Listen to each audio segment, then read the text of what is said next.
going gray as a woman in corporate America. I did it as a managing director, Wall Street, the chief of staff of a global bank responsible for nearly 15,000 people. Here's the truth about going gray at work, or as many of you are worried about and asking while interviewing for a new job. In this video, I'm breaking down the good, the bad, and how to own your gray hair in a world that's stuck in the 1950s. A year and a half ago, I made the choice that sparked 1,000 questions. I went gray as a senior woman on Wall Street with a very visible position. I'm in the position of looking for a new job. My current role at the company where I've been for the last 17 years is expiring. So I find myself in the position that I have to find a new job. And everyone close to me is telling me that with this gray hair journey, I am hurting myself and that people will unlikely want to hire me because of my gray hair. What do you think, ladies? Will I be able to find a job in corporate America with my new gray hair grow out? I'm in the thick of it, about 7 months in. It's definitely a slightly awkward stage. It's neither here nor there. And I am looking for another job in corporate America. Let's see what happens. Hashtag normalize gray hair. I don't know. Is that a thing? I don't even know how to use hashtags. I don't know why I just said that. Everyone was used to seeing me with perfectly dyed hair. I was on a schedule every 3 weeks at most, sometimes more. Perfect. Always perfect hair. And when I went gray, I heard it all. Are you retiring? Is it even okay to not color your hair before you retire? Can you be gray as a woman in corporate America on Wall Street? No one in New York is gray. Will you be fired? Will you stay in this job? Are you sick? I started this channel to spark a conversation for women in midlife, to shout from the rooftops that the best is ahead, to shatter stereotypes about women and aging. And I believe that with every fiber of my being. But when it comes to going gray in the workplace, I want to give you the full truth because you've been asking me non-stop. I see this concern and worry, and it's killing me that so much of our brain cells are worried about hair.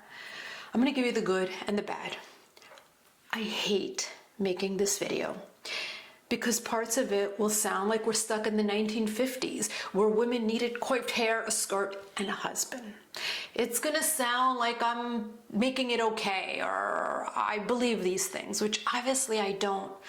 But I'm making this video because I have to, because you deserve the truth, not just the raw positive motivation. There is the truth we deserve and we want, and then there is what still exists. And I'm gonna give you both. Not everything I'm saying is true or right or fair, and obviously not everyone thinks this way. I'm talking about it from my experience in corporate America. This is a grave generalization, but I think it's fair to say it's definitely the 80-20 rule.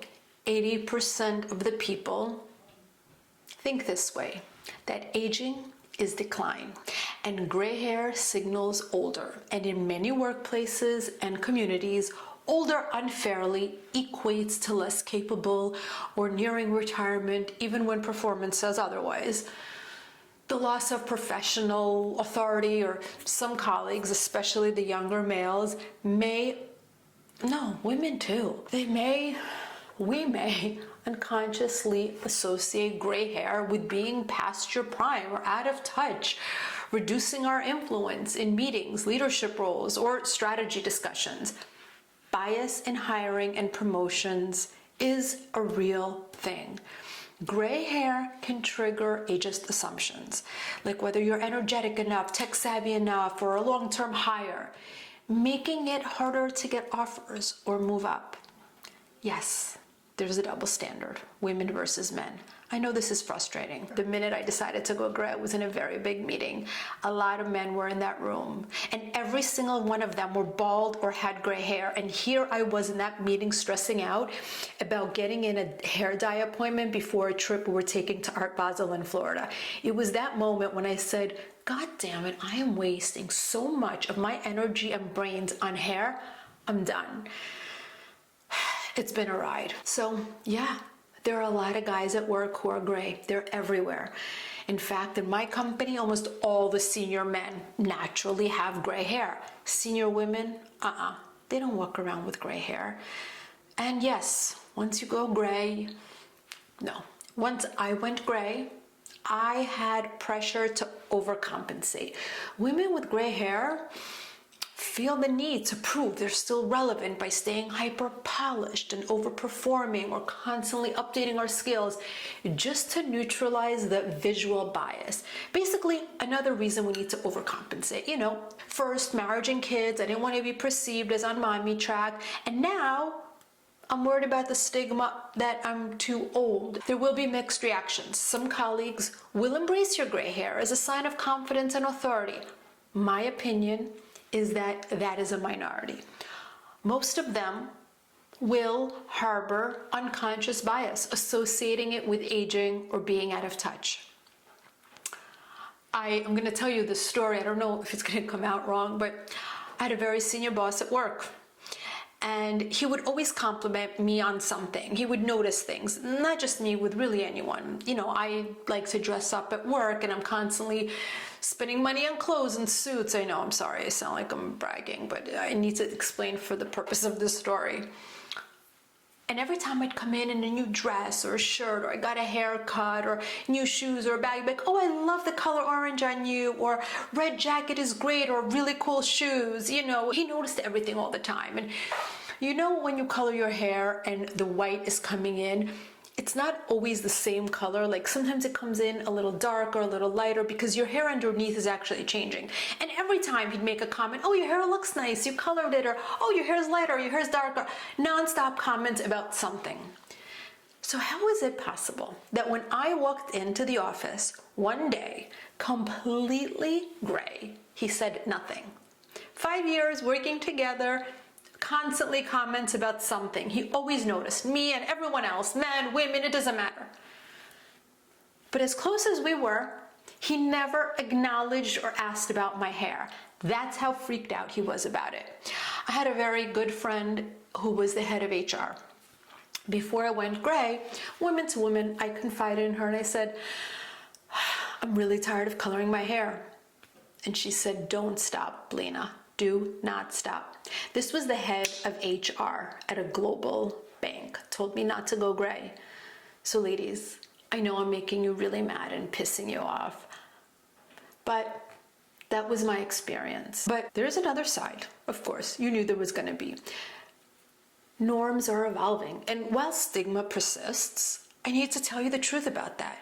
But the cultural attitudes are slowly shifting, with more women in midlife embracing gray hair, potentially easing acceptance over time.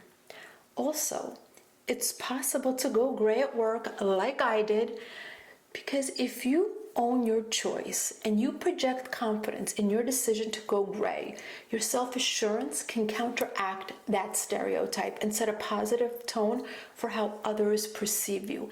And actually, you may be perceived stronger and smarter and more bold than you were before.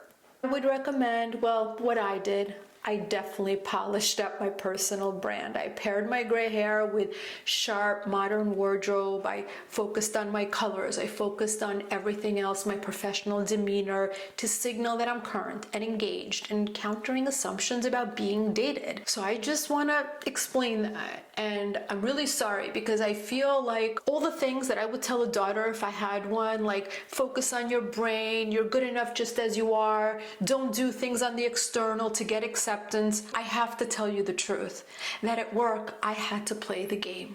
I had to be hypersensitive to how I looked, which meant, yes, I went gray, but I put extra attention on the other things. My makeup, my nails, my clothes, my looks, just everything else I made sharp. So I'm sorry if it sounds vain and like I'm telling women, wear a skirt and get a husband. I know it's really backwards and it's unfair, but that's what I thought I needed to do to get through that period of stigma. Also, most people in my job were so freaked out about the gray hair, almost nobody said anything about it. But a few people did, and so you may get questions, so prepare to respond. to curious or judgmental comments about your gray hair, framing it as deliberate, empowering, a choice that reflects your authenticity. No matter how you feel, don't be flustered by them questioning it. Be confident, be kind, and smile. And be sure in your choice. Address it head on. Don't get flustered. The things they say, a couple of them sound like jarring. Like, how could you say that to me? It's work. It's a game. Show them your confidence and they will start to doubt and question their own false unconscious bias. Stay resilient and acknowledge that bias exists, but don't let them define you. Focus on your goals and the positive impact you're making. And look, if you do decide to do it, you're going to be inspiring change. I mean, you're inspiring change. You know, for so many years, I had a very strong, active position in our women's organization. And I always thought I was doing something. At 50, I now realize I did shit for women. Until now. Now I'm embracing gray hair, succeeding in life, and I'm visibly out there fighting these stereotypes. And so that's what you're doing. You're challenging norms and paving the way for other women to do the same. We're all creating a ripple effect in corporate culture. And look, in some cases, gray hair can signal wisdom and experience and gravitas, particularly in senior leadership roles where expertise is valued.